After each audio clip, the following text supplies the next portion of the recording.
سلامونه. لکه څنګه تاسو ته معلومه ده چې په پاکستان کې د 8 فروری ټول ټاکنې در سره شوې. مرکز او صوبې د حکومتو په جوړولو مشغوله دي. د بلې خوا د بلوچستان کمپرست جماعتونه سرپا احتجاج دي د الیکشن کمیشن د بوکس کاروای په خلاف. نن هم چې 15 تاریخ د فروری د بلوچستان په ټولو وټو کوچني شهرو کې د صوبایي دارالحکومت د کوټې په شمول باندې احتجاجي مظاهرې وشولې.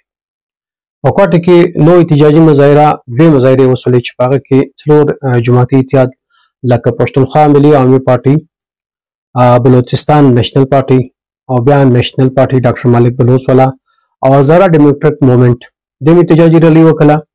ادارو د الیکشن په خلاف سخت نظریه‌بازي وکړه او د الیکشن کمیشن دفتر مخ ته احتجاج ریکارډ کړي. او د دې ترڅنګ بیا سه پریکي جماعت چې بل جوړ نو هغه احتجاجي ریلی وکړه. هغه کې عوامي نېشنل پارټي، نېشنل ډیموکریټک ګوند، د دې ترڅنګ پښتونخوا نېشنل عوامي پارټي د احتجاجي لارونو کې هغه د الیکشن کمیشن په خلاف سخت نارې وکړي او په دې الزام ولګوي چې د 8 تاریخ په ټول ټاکنو کې الیکشن کمیشن او ادارې برای راست ملوث دي. چې کم زموږ ګټل سوي سټان دي د فارم 45 پرونا کې هغه زموږ څخه واغستل، هغه نوي کسان ته ورکو چې هغه ته په سیمه په علاقه کې ګر سره هیڅ سره سوخ نه لري. هغه د فارم 47 پرونا کې کامیاب وکړ. نو دې دا زیاته کچ درڅو پرې چې زموږ غوښتنې عدلیه او الیکشن کمیشن پاکستان نه منلي او موږ ته انصاف راکړی نه، د هغه ساته پرې به زموږ د احتجاج د تسلسل روان وي.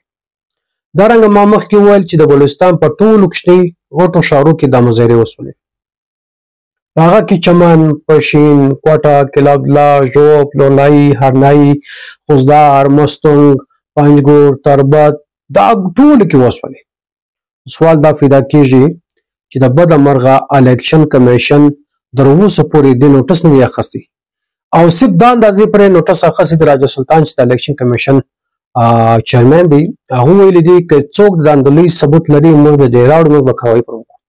سوال دا پیدا کېږي یار څنګه ثبوت راوړي؟ هغه نارې وایي، بغارې وایي، چغارې وایي چې الیکشن دی او داندلي سوې ده او ته وایې ثبوت لري را دې وړي.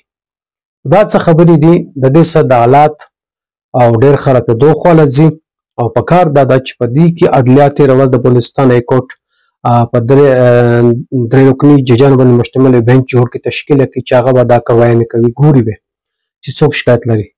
خو د بده مرغه تر اوسه پورې هغه داسې تسلي بخش څوک نه دي ځین سوي. موږ به دا ووایو چې په چمن کې نن اومه ورځ ده د عوامي نېشنل ګوند له خوا څخه د ډیپټي کمیشنر دفتر مخ ته احتجاجي پرلط ناست دي. د هغوی دا غوښتنه ده چې موږ ته د 45 فارم پرونا کې دي موږ ته د کامیابي چې کوم نوټیفیکیشن جاری شوی د هغه برته مشترکي او په روانو حالاتو کې کېدای شي چې دا اوس کوم ګورنمنټ کې جوړ هم سي، پارلیمنت جوړ سي، صوبې جوړ سي، هغه به تکاني وي.